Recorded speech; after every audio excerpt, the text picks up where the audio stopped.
Hey guys, welcome back to my channel. Today I have another layout with a Scrapbook Generation page kit. This one is actually an Alison Davis page kit, like it wasn't one of the monthly subscriptions. Apparently I forgot to speed up this portion of the video. We're gonna go with it. Basically that was the name of the kit and stuff. I do try to kind of keep the cutting guides and the sketches off to the side. I will say that I have gotten myself sort of spoiled with the setup of the Super Sketch Club kit because it does come with the Super Savers, and the Super Savers portion, the cutting guide is very much visual. Like, you don't really have to read it. You can literally just follow the little diagram of where you need to cut your papers. I have noticed in the past few kits that I've done that were designed solely from Alison Davis, they are ones that you really need to stop, slow down, kind of read through the cutting guide. The way that she does her cutting guide is it's more of, like, you don't have the little diagram of the paper and where she cut it. She lists the paper and then she, like, not verbally, but she'll write, this pattern you need to cut a 1/2 inch strip, which you'll then cut it into an 8-inch strip, but take the 4-inch and that goes with layout 2, the 8-inch goes with layout 1, that type of a thing. And then I had to make sure, originally I was getting ready to cut into one of those 12 by 12 sheets of the text paper before I stopped and kind of went back and looked through everything, and I realized that those were actually background papers. She also, what's nice about her kits is instead of maybe 3 sheets of a full-size pattern paper and only having that amount of patterns to work with, she will give you smaller cuts, like a 6-inch piece or 4-inch piece, to where when all is said and done you sort of have 8 to 10 patterns represented on your layout, which that is something that I really do enjoy.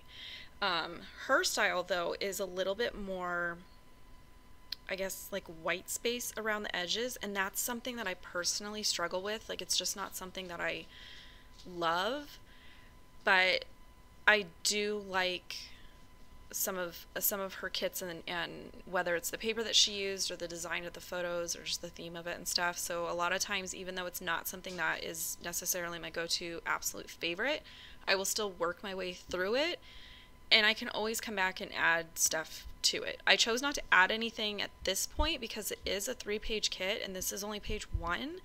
I have yet to match up photos to the other 2, so I don't want to cut into any of the papers that are intended for page 2 and 3 because I don't want to mess up anything as far as those go.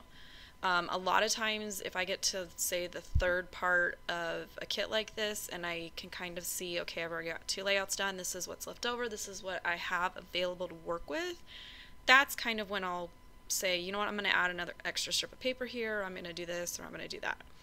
That's just kind of how I work these kits. But I do have to say sometimes I get lazy and I prefer like the visual cutting guide as opposed to the slow down and read it, but that's just 100% me being lazy and not wanting to kind of slow down and look at things, especially with the fact that I was in this mentality of I wanted to get as much as I could get done, and it was just one of those things where it was like, oh no, I need to slow down, I really need to pay attention. So basically it took me a little bit longer to go through and cut all the papers. And then I, off camera, went ahead and did all of my inking. I think I did it off camera. Hopefully I did, because it just was a lot of strips and stuff and the cut aparts that I really needed to ink the edges for. And then I also went ahead and took the same ink and did it on the edges of my photos. And I mentioned in a previous video, I think it was the Mother's Day layout, that my personal preference is if the photos are going to be straight to the background, no pattern paper sort of supporting them, grounding them, edging them, I will either ink my photos in the same ink that I did the papers, or I've often done like the Tim Holtz distress paint, or even just basic white acrylic paint and like a sponge, and just do like a thin edging of that. I just like the fact that it kind of breaks it up. It adds a little bit more interest, a little bit more weight to the actual photos.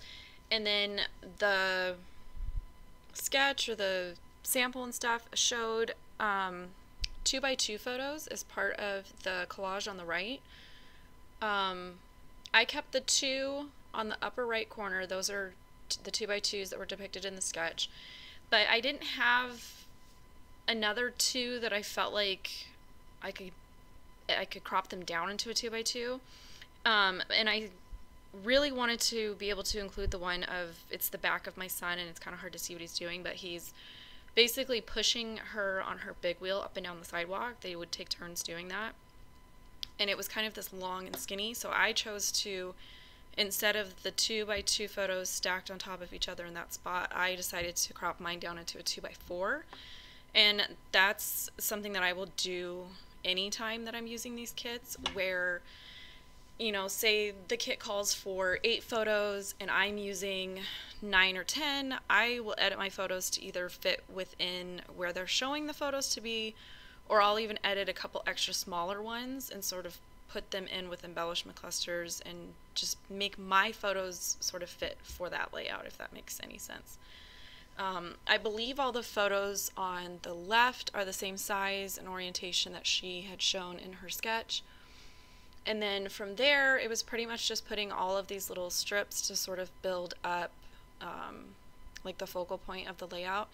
I do like that with her kits, she always manages to like design like these unique areas where you've got, you know, a bunch of pattern papers and your photos and your title and embellishments, and they're all kind of cohesive and grouped together, which is something that I personally like. But then I also just really like to wallpaper stuff with pattern paper. Like, it's just, it's one of those things where, and I think that's what I struggle with on these layouts where you have this like breathing room of just white space all the way around the layout, and in my mind I'm just like, but I could put pattern paper there. Why am I not putting pattern paper there? So sometimes I'm just like, you know what, just follow the instructions, make yours look like her sample, and then if you really don't like it at the end, you can always pull from your stash. You can always add to it. Had I thought about it, and at this point I'm like moving on, trying to get other stuff done, had I thought about it at the time, I would have gone ahead and just done maybe 1 or 2 rows of hand stitching like around the edge of everything, so like, you know, across the top, down the sides type of thing, maybe in colors or whatever. Hindsight is always so much clearer. I feel like a lot of times I'll be editing a video and I'm looking at it from this viewpoint and I'm like, oh my god, why did I do that? Like, why didn't I do this? I did decide, like in her sample picture, for whatever reason, the letters looked so much darker, and I kept having to check, and I'm like, is this what she actually used? And I looked at the instructions, and I think that they just looked darker because she said to use foam tape to pop up the letters. I was not going to be cutting foam tape for 30 minutes to put on those letters. I was moving on, so I put them flat. It's fine. It's a little hard to see it on all those pattern papers, but like I said, it's fine. I'm going with it.